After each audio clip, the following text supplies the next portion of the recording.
Hello, everybody, and welcome back to another episode of the Realm of Unknown. I hope you guys have all been doing well lately. Things are kind of weird up here, I will say, here in Philly. If you are not familiar, just got hit with I can't remember the name of it. I want to say Irene, but I could be wrong. The hurricane that just came through. And Philly basically turned into Venice for like a day or so. From what I can understand, there was a few, casualties and stuff, but for the most part, things have kind of gotten back to normal in a way. A lot of debris is still out there and everything, and it was crazy. It was very crazy, but it's definitely a weird end off to the summer and interesting start to the fall. So yeah, aside from that, like one weird thing, nothing too much has been happening so far over on this end, but a few things have been kicking off here with the brand and the podcast and everything. If you guys are following us over on YouTube and you more so listen to the episodes there, we have been uploading the back catalog and pretty much catching up as quickly as we can with uploads just to, keep up with the normal upload schedule. Right now it's pretty much every day, and then once we catch up, we'll convert it to once a week. And then for the most part, I'm not sure what I'm going to be doing with that platform. I might just keep it as is. I'm definitely at some point going to be doing live streams there as well while I'm doing recordings. I just have to figure out the setup for that, but we'll see how that goes. And then additionally, if you guys are not already aware, we do have a Patreon. And if you wish to support the Patreon and support this podcast overall, we have a lot of fun stuff over there. Last week was the first official week that we are beginning the trend of uploading an additional story, anywhere from like 15 minutes at the minimum extra content each week over on the Patreon exclusively. It doesn't matter what tier you're at, $1, $3, $5, doesn't matter. And you get lots of additional bonus content, bonus shows, behind the scenes, polls, and investigation stuff. There's lots of audio recordings and photographs from locations that I've previously been at here in Philly and hope to get more coming in the future. This fall, especially, I really want to go to a few locations once things start to more so fully open up, but it's still kind of up in the air at the moment. But without a further ado, that is all the updates we have for today. And we are actually, for today's topic, we're back on our creepy roads in the woods trend, which, along with, all the creepy moments that come with and wild animals and spooky ghost stories, all that good stuff. And this time we find ourselves traveling down Irwin Road in Pittsburgh's North Park, otherwise known and more infamously known as the Blue Myst Road. If you are looking this up on your own, Blue Myst is spelled with Myst. However, if you spell mist normally, it's still the same place. So if you have any confusion on that part, you're like, why are there two? It's the same thing. So the legend surrounding this stretch of road varies. However, it is literally pretty much the same as most, if not all, of these quote unquote haunted local back roads. And when I say most, if not all, I literally mean all of them. So if you are curious about what I mean, check out some of the other episodes that we've discussed in relation to these topics. Episode 3, 51, 52 recently, hence why there's a trend, have all been, local haunted roads in this area that have very similar stories in relation. However, there is a bit of a change of pace when it comes to Blue Myst, this primarily focusing on the sort of mist that it's not really a phenomenon. It happens just due to the mountains and the environment that it's in, but it makes it creepier that there is a mist that rolls in pretty often during nighttime, making it all the more spooky when you go and explore. So Blue Myst Road is simply a really great hiking road. It is marked with closed road on both ends. However, it is car accessible sort of for a few hundred yards before barricades do pop up in order to block off cars from going further down the road.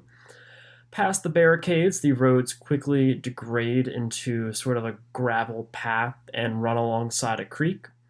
And you'll occasionally see, like no trespassing signs and notices about, buried, pipelines underneath the road and stuff that just kind of didn't get finished. And during the day, it's actually fairly nice. It's very natural environment. There's lots of animals about, all that sort of good stuff that you might want expect when you're walking down, a dirt road. However, it gets pretty creepy at night, understandably so. All right, so what about the classic legends here at Blue Myst Road? Once more, like pretty much every local back road, we have, and this is a bit of a cliche, especially up here, the KKK and them using the road for rallies at night and alleged lynchings and rituals and that sort of stuff. It's definitely like, like a scary story that's told to people in the area. However, a lot of these stories don't really have too much truth behind them.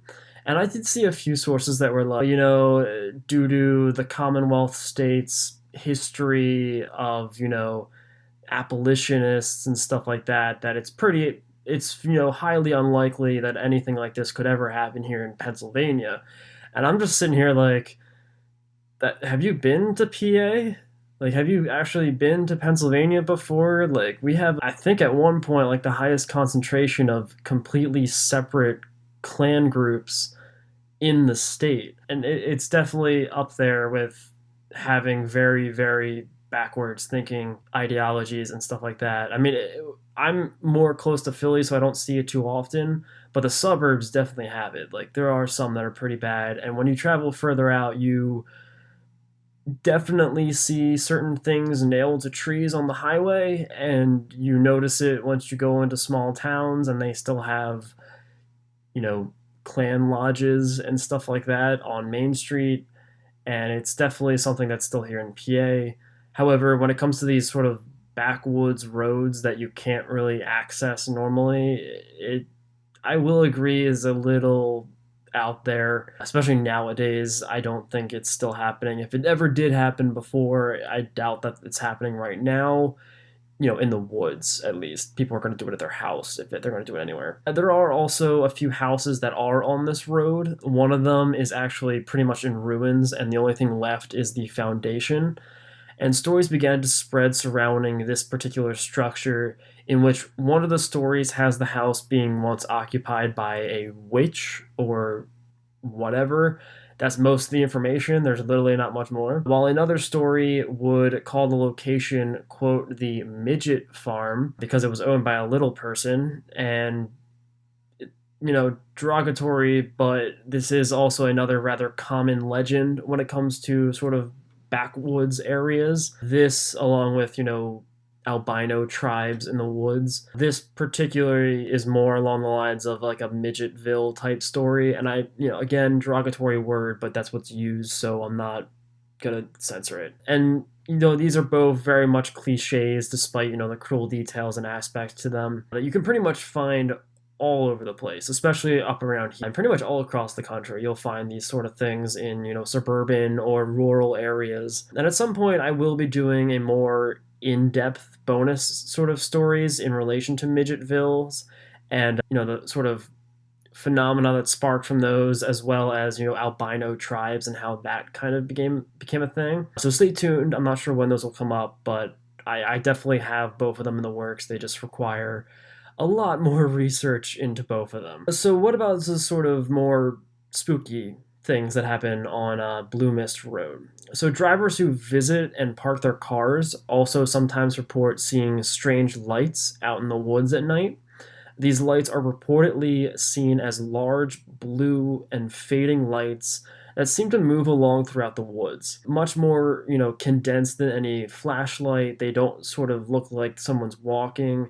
And for the most part, they seem as though they're like very large blue, almost firefly like illuminations to them.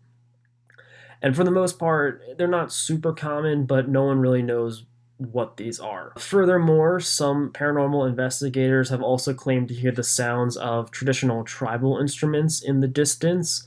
And once you sort of spot or hear these, if you take a photo of the surrounding area, there's a chance that you might catch an angry face that's distorted on the film. However, not, again, too many accounts of this, and local paranormal teams, I can't really validate or verify their findings based off what they write online or have mentioned. I can't physically see what they have captured. I also did find a very, very, very small amount of mentions relating to strange and almost like mutilated creatures roaming the woods. And there's also like literally one mention of a mother and daughter who were killed by their, husband slash father and were dumped into a septic tank in a house along the road, and that their spirits now wander, the woods and the road itself.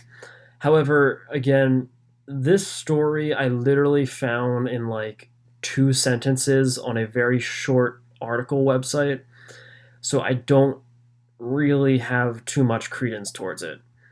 And like I said, most of the stories that we just mentioned, they're made to pretty much spook people with the location. Furthermore, there are a few stories of a sort of old resident who did in fact fire off rock salt rounds at passing cars. It's sort of a dick move, but there's not really much past that when it comes to the story. Like, no one died or anything. I don't even think people got injured. The road just simply has a level of eeriness to it, especially at night. And especially when, on either side, like we mentioned, there are, road closed signs. It's very much to sort of deter people from coming there, to kind of stay away. And it's, yeah, like I said, people still explore it, so it's kind of hard to keep you off the grounds, especially if you're like a teen or something. But it's definitely just has that creepy factor to it, especially when it comes to night. And like I said, like nonetheless, people still drive there. They hike down the road. They adventure along the road at night. And drivers, there's actually another legend tied to the location where drivers will claim that if you park the car and you honk the horn 3 times, that the car's engine actually won't start back up. Now, again, this is kind of rude since there are a few residents who still live there, but this is kind of like a legend that's tied to the road itself. And actually, this particular, story of, stopping your car, honking the horn 3 times, it has some association to a rather common urban legend in relation to, a boyfriend and a girlfriend who are, hooking up late at night on a dark, secluded road, like that whole cliche. And most people are probably familiar with a version of the story that involves, a man with a hook hand, or, like an escape asylum patient that they hear on the radio. It's that story, if you can imagine that, and how that sort of starts out. However, with Blue Myst Road, it's actually a little bit more unique in how it kind of, structures it. It's kind of strange. It starts off with the honking of the horn, the engine dying off. However, during this time, you start to hear bells chiming in the woods, and you start seeing lights off in the distance. And then, the boyfriend gets out, checks the engine, tries to go for help. And finally, the girl is left alone, only for and this is, where it deviates, a white canine of sorts to hop onto the car and begin, like, bashing itself into the hood and the windshield. And this would actually, go on until it dies, essentially. And, crazy twist and everything, but the boyfriend, dies bleeding on top of the car. That how it kind of wraps up. And there is one final story that is probably the most unique one when it comes to Blue Myst Road overall. Like I said, most of the last ones we just mentioned were very much, cliches or rather common legends that kind of get spread around and associated to specific locations that are more local and might be creepy. But this one is particularly tied to this location. And there is a cemetery that's not too far from the road with tombstones that lean towards one another. There are two sets, and both of them are the earth is kind of sloped, so both of them kind of lean and point towards one another. And it goes that the graves of these two tombstones were actually occupied by long lost lovers. And that in death, the story goes that the tombstones are actually attempting to touch and essentially kiss one another even after they have passed. There's another version of the tale that says that the stones actually do meet. They meet once a month on the full moon. And there is even a third version that's a lot more grim, in which if the stones, actually do touch and they do meet, that it would actually bring about the end of the world. It's a bit extreme, but it seems as though they haven't kissed yet, if that's the case. So it seems like we're safe and that we're all good. And that's most of what we have when it comes to Blue Myst Road and these sort of stories that are associated with it. Again, if you want to look it up, it's Blue Myst Road with a Y. However, you can just search it in general and it will pop up.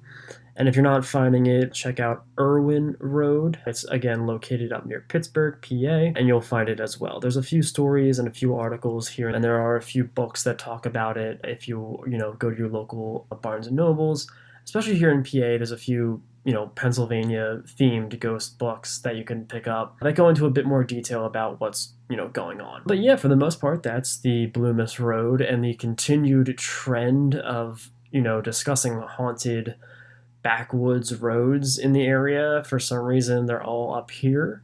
Like we've literally talked about three in PA, no, two in PA, one in Delaware, one in Jersey. There's a lot. There's a lot of roads like that, and I'm not sure if we're going to be talking about any more for the time being. I think we have had enough, and we'll be moving on to other topics in the future. But for the most part, that's pretty much it. And I hope you guys didn't. If you do want to check anything further out, search Realm of Unknown on Instagram, Twitter, Facebook, pretty much all social medias. You could find us there, or realmofunknown@gmail.com if you have your own stories that you want to submit. And again, if you are interested in supporting the podcast and helping us out or joining the community that's already, sort of growing with bonus content over on Patreon, you could do so by searching patreon.com/realm of unknown. And you can get bonus episodes, behind the scenes recordings, and like I mentioned before, a bonus segment every week after each recording that you hear here. So feel free to check that out if you want to. And until next week, I hope you guys remember to stay spooky, and I hope you had a good time. All right, I'll see you then.